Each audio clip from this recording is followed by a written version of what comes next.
Una, kailangan natin isaksak ang lutuan.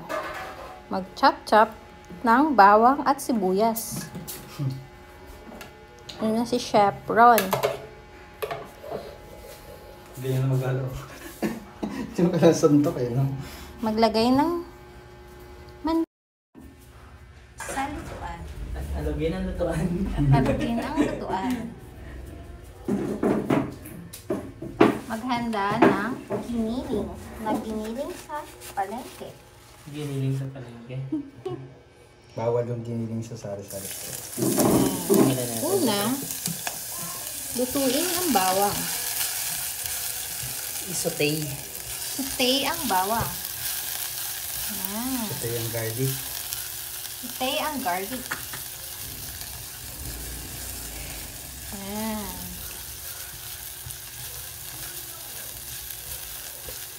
Pag naamoy mo na ang aroma, Okay.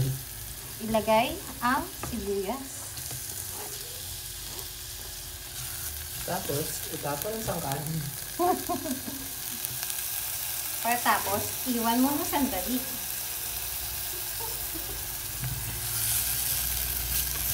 Maghanda ng sayote nung nakatadsad na. Hintayin na mamula. Hintayin maluto ang sibuyas at bawang.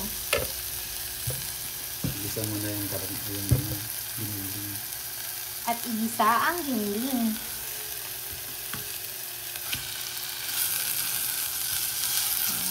Hanggang mag-brown.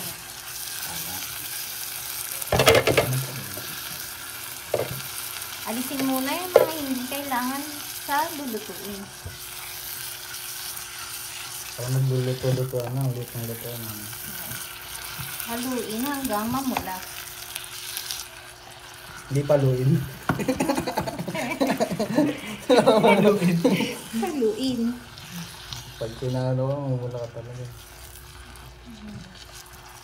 Tingnan ko mahilig ako. Laksan ang apoy para maluto agad. 600 watts.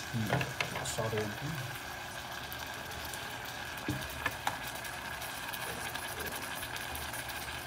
Iwan mo na sandali. Haluin mo.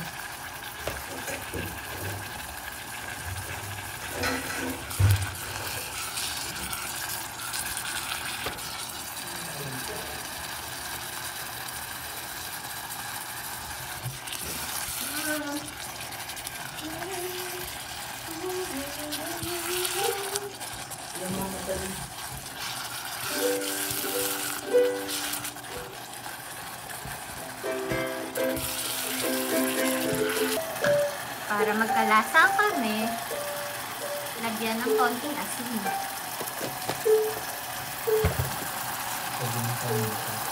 At paminta.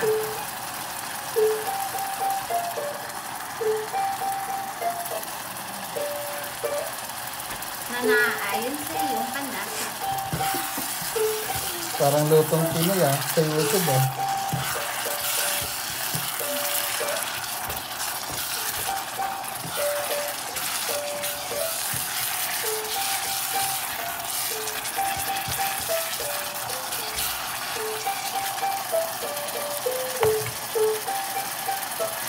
Dagdagan pa ng paminta.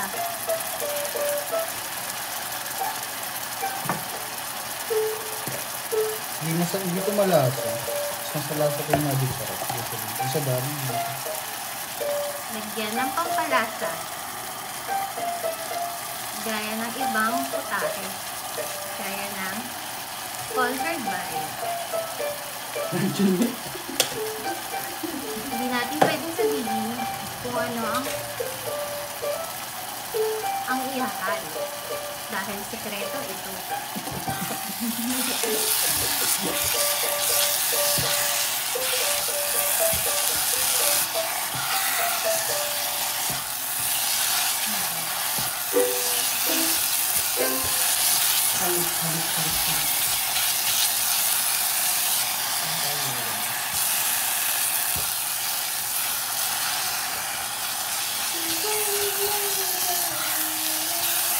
Lagyan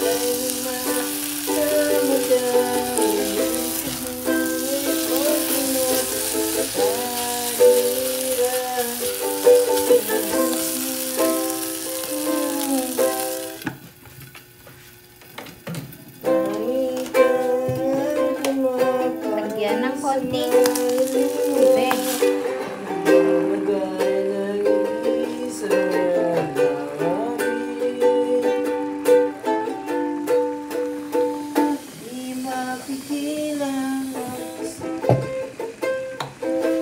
At pakuluan.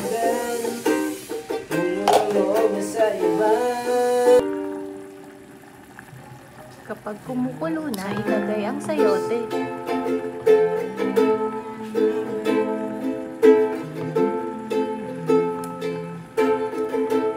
Ng dahan-dahan.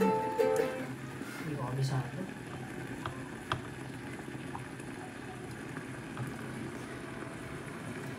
Binasan niya mo doon. Hindi ka siya sa lagay. Sakit! Ayoko daw! Hindi ka siya sa lagay.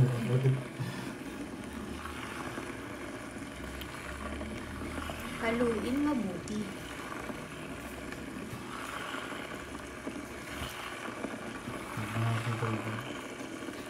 Lagyan ng konting tubig para magluto ang sayote.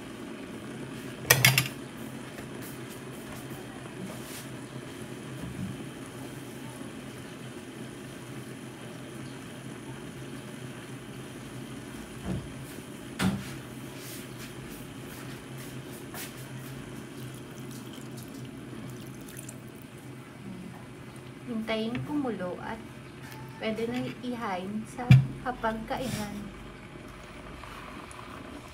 Ang palay. Hanggang sa muli!